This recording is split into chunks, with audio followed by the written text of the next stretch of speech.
এখন পুলিশ যদি বলে বা অন্য কেউ যদি বলে যে আমাদের কাছে যখন অভিযোগ দেবে তখন আমরা বিচার করব, এগুলো তো মনিটরিং করার দায়িত্ব তাদের। যেসব স্লোগান শুনি অশ্লীল, হ্যাঁ, অশ্রাব্য, আসলে এত অস্থিরতার মধ্য দিয়ে দেশ যাচ্ছে নানান ইস্যু নিয়ে, জাতীয় নির্বাচন নিয়ে যখন আমরা আসলে নানান চারদিক থেকে ষড়যন্ত্রের কথা বলছি, বিভিন্ন তত্ত্বের কথা বলছি, তখন ডাকসু নির্বাচন কিন্তু আমরা অনেক আমেজ দেখছিলাম, একটা অন্যরকম আমেজ দেখছিলাম, যে সেটির দিকে সবার চোখ ছিল। হঠাৎ করেই সেটি একটি রিটের প্রেক্ষিতে স্থগিত হয়ে যাবে এবং সাথে সাথে ৪৫ মিনিটের মাথায় সেটি আবার বাতিল হয়ে যাওয়া। এখন যথাসময় নির্বাচনের কথা বলা হচ্ছে, আপনি পুরো বিষয়টিকে কেমন করে দেখছেন? প্রথমত ডাকসু নির্বাচনটা খুব গুরুত্বপূর্ণ একটা নির্বাচন, মানে বর্তমান সংকটের মুখে তো আরও গুরুত্বপূর্ণ, এবং এটা রেগুলারই হওয়া উচিত ছিল, হয়নি। এখন যখন আমরা একটা নির্বাচন করতে যাচ্ছি, এবং জাহিদ যেটা বললেন যে চিত্রটা কি, যে আমরা দেখছি যে সকলে নির্বাচনে আছেন, কথা বলছেন, আলাপ আলোচনা চলছে, তর্কযুদ্ধ চলছে, এবং এর মধ্যে দিয়ে একটা নির্বাচনের সুন্দর আবহাওয়া আছে। এখন পর্যন্ত ওখানে কিন্তু কোনো এমন ঘটনা ঘটেনি যাতে মনে হতে পারে যে নির্বাচন নিয়ে একটা শঙ্কা আছে, মানে আইন শৃঙ্খলা পরিস্থিতি ভালো আছে, সব মিলিয়ে ঠিক আছে। তো এখানে কোর্টে গেলেন, যেতে পারেন একজন, কোর্ট একটা অর্ডার দিল, এবং সেই অর্ডারটা ৪৫ মিনিট। আপনি ৪৫ মিনিট যেহেতু বললেন যে এটা খুব ইম্পর্টেন্ট, আসলে চেম্বার জাজ তো ২টা ২.৫টার সময় বসে, তো এই অর্ডারটা যদি ১২টা বা ১টার সময় হয়ে থাকে তাহলে দৌড়ে চেম্বার জাজের কাছেই যেতে হবে, এবং টাইমটা খুব কম, হাফ অ্যান আওয়ারের মতো উনি বসেন, কারণ উনি তার ফুল শুনানি করেন না। সো ওই টাইমের মধ্যেই গিয়েছেন এবং সেটা স্থগিত হয়েছে।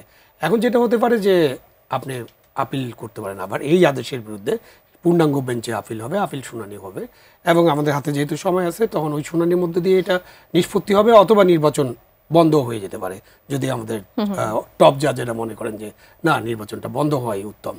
তো সেখানে ওই যে আইনের প্রতি আমাদের বিশ্বাস শ্রদ্ধা রাখতে হবে।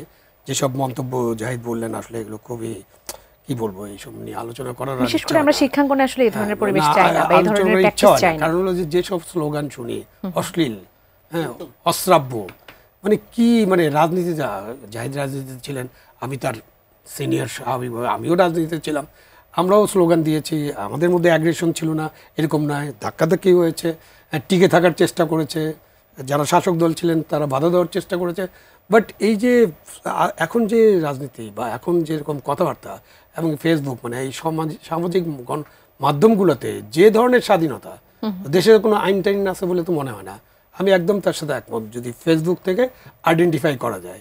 এখন পুলিশকে যদি আপনি বলেন আইডেন্টিফাই, আমাদের কাছে তো কেউ বিচার নিয়ে আসেনি। আমি ওইটা পড়ছিলাম আর কি, যে পুলিশ অনেক সময় বলে যে আমাদের কাছে যদি ওই যে চিটাগং ভার্সিটির ব্যাপারে আমাদের কাছে কেউ অভিযোগ করলে তখন আমরা দেখব।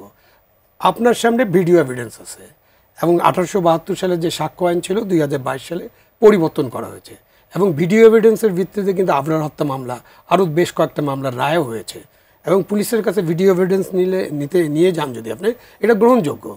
তারপরে পুলিশের হলো কগনিজেবল অফেন্স, আপনার সামনে যদি মার্ডার হয়ে যায়, রেপ হয়ে যায়, বা আপনার জন্য দাঙ্গা হয়ে যায়, কাউকে মেরে ফেলার চেষ্টা করা হয়, তো তখন তো পুলিশ অটোমেটিক্যালি এটার উপরে অ্যাকশনে যাবে। এখন পুলিশ যদি বলে বা অন্য কেউ যদি বলে যে আমাদের কাছে যখন অভিযোগ দেবে তখন আমরা বিচার করব, এগুলো তো মনিটরিং করার দায়িত্ব তাদের। দেশে তো একটা ডিজিটাল সিকিউরিটি অ্যাক্ট বা যতটুকু আছে, যেভাবে আছেন সেখানে তো ক্ষমতা দেওয়া আছে কাউকে না কাউকে। তো তারা কি করবেন, বসে বসে খালি চা পান করবেন এবং কেউ একটা এভিডেন্স নিয়ে যাবে তারপরে তারা শুরু করবে? এটা হতে পারে না। আসলে আমাদেরকে এখন থেকেই এই আইনের শাসন এবং আইনের প্রতি শ্রদ্ধা, এটার জন্য আসলে কাজ করতে হবে। এই প্র্যাকটিসটা আসলে করাটা খুব বেশি, বিশেষ করে আমরা যে শুধু শিক্ষাঙ্গনের কথা বলছি তাই নয়, জাতীয় পর্যায়ে আমরা এটা আসলে খুব বেশি আশা করি। কেননা বর্তমান প্রেক্ষাপটে যে সামাজিক অবস্থাটা আমরা দেখতে পাচ্ছি সেটা আসলে মোটেও কাম্য নয়।